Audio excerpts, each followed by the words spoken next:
everyone, it's Victoria Carter. It's been really cold today, so I have my scarf. I have to show it off because it's a really nice scarf. And I'm not just saying because it's Harry Potter. It's actually a really good quality scarf. I got it at Harry Potter World.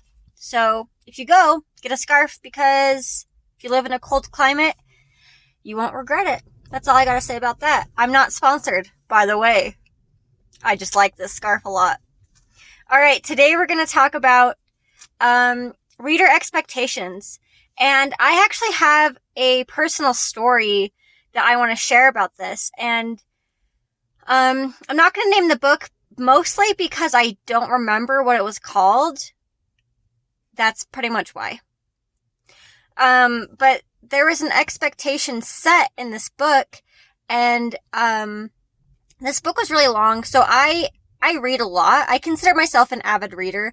However, I actually only read via audiobook. So this was an audiobook, and it was a very, very, very long audiobook. It was like, it was like 50 hours or something, and it was a series, and I have at least 6 hours a day where I can listen to audiobooks like uninterrupted. So having really long audiobooks, I love that. I eat that up. I'm going through Wheel of Time right now, and I'm loving it. So I saw this, and I was like, oh, good, it's really long, because I really need something that's super long. So I got into it, and the story starts off where there's a girl and a boy, and they're destined to be in love, and they're destined to get married, and then everything gets turned on its head, and the girl ends up being forced to marry someone else that's much older, for reasons that were kind of weird, but reasons.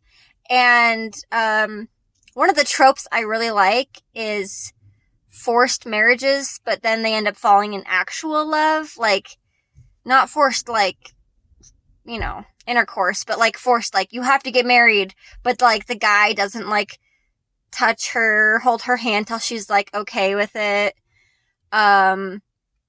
Sort of like if you guys watched Game of Thrones, sort of like Sansa and Tyrion, they were forced to get married, and I was like, oh, that'd be like, he didn't do anything to her, but he was really sweet to her, and I was like, oh, I want this to happen for real. It didn't. Spoiler. But this book kind of promised that. So, they're on this long journey going back to his homeland, and he teaches her how to read, because I guess she doesn't know, and, different things, and, like, they start connecting, but then they close off, but then they start connecting, but then they close off, and I was like, oh, I love this! This is so good! But this book had multiple points of view, and so I looked it up online, because I was like, alright, I don't really like the other points of view. I really just want this, because I love it. And I'm eating it up. So I went online and I looked up, like, please tell me spoilers, what's going to happen next. Because the book had been out for a while, and there's multiple already in the series. Like I said, I don't remember what the book was called. So, I don't remember. But, I looked it up, and he dies. The guy that she's falling in love with, and then the guy that she liked at the beginning of the book turns into the bad guy. And I was like, are you serious? I was so invested, and then you killed the guy? I was so mad. Okay, so now we're gonna talk about, reader expectations. When you set an expectation for your reader, they're gonna get upset when you change it.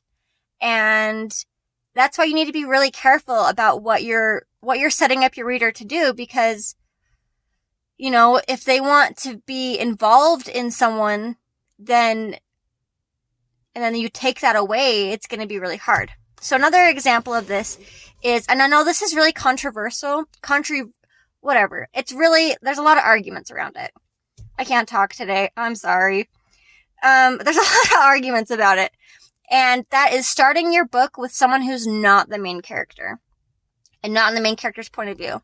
Now, I feel like this can be done, but it can't be done well by someone who's not a practiced writer, like a very practiced writer. For example, I think Brandon Sanderson does that in his Stormlight Archives. This is not a spoiler, guys. It's not gonna ruin anything. But he starts the story off, like, opening paragraph with someone who's not even the main character. And, you know, that is a reader expectation you're setting. Because, well, besides the fact that it's Brandon Sanderson, but if you took a different book completely, and you started the book off with someone who's not the main character, the reader's gonna get attached to whoever that person is. And then suddenly it's like, oh, just kidding, it didn't matter. You just needed to, like, understand some world building. And then you have to get them reattached to another character. And I feel like that can be really difficult to do if you're not really practiced at it, and you haven't had a lot of beta readers, or just your book published and out in the market, and had people go through it and see if people feel like it's a gimmick or not. People go into typically people go into books thinking, oh, I'm going to read a romance because I want to read a happily ever after. And if at the end of the book, then, like, one of the characters ends up with someone completely different and everything falls apart, you know, that can be a problem. So one way I would say setting up reader expectations is knowing exactly what you want to have happen in your story, and then putting very specific breadcrumbs throughout your story. Like, I would say, I don't know how long your guys' chapters are, but I would say at least, I don't know, every 2,000 words maybe. I just threw a number out. But often enough that people are going to understand this is what's going to happen. So, for example, if your story takes place in an old castle and there's kids that are exploring this old castle, and you want there to be a trapdoor that leads to a different world, you're going to have to, you know, like, have it be so, you know, the character's walking by an old map, and they're like, oh, that's cool that there's, like, a trapdoor on that map, or, like, an opening in the floor or something. You don't have to say trapdoor, but you could be like, oh, that's cool, there's an opening in the floor. And then they keep going, or they have a side character reading a book and being like, did you know in England, in old Orcish, they had doors in the floor, or whatever. It doesn't matter, but enough that the character is like, they're not really, like, they're not getting it, it's not obvious enough, it's not in their face. But when the reader goes back and rereads it, after they find out that there's this trapdoor, they're gonna be like, oh, you were telling me the whole time, I just didn't know what you were saying. And that's something I would consider doing if you want to have a plot twist or a spoiler in your book. I guess not a spoiler, but something that would be considered a spoiler if someone told about. Now, there are some times where you want to completely, like, not let your reader in on anything, but I would limit those to very extreme moments, especially moments where it's more like that's what the character would do. So you're not really alluding to it. So, for example, if there's a decision to, like, they're in the car and they have to turn left or right, and both decisions are bad decisions for their own reasons. You might not be able to allude to that in the chapters leading up to it, but you could allude to what could happen based on who that character is.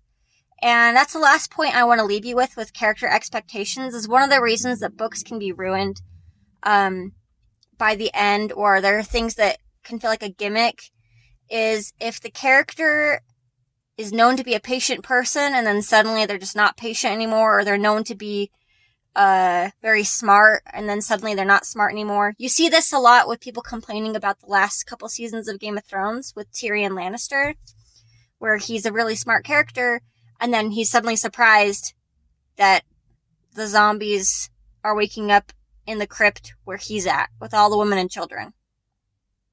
So keep your keep things consistent, have beta readers look through your books, and, I hope this helps keeping promises to your reader. Bye!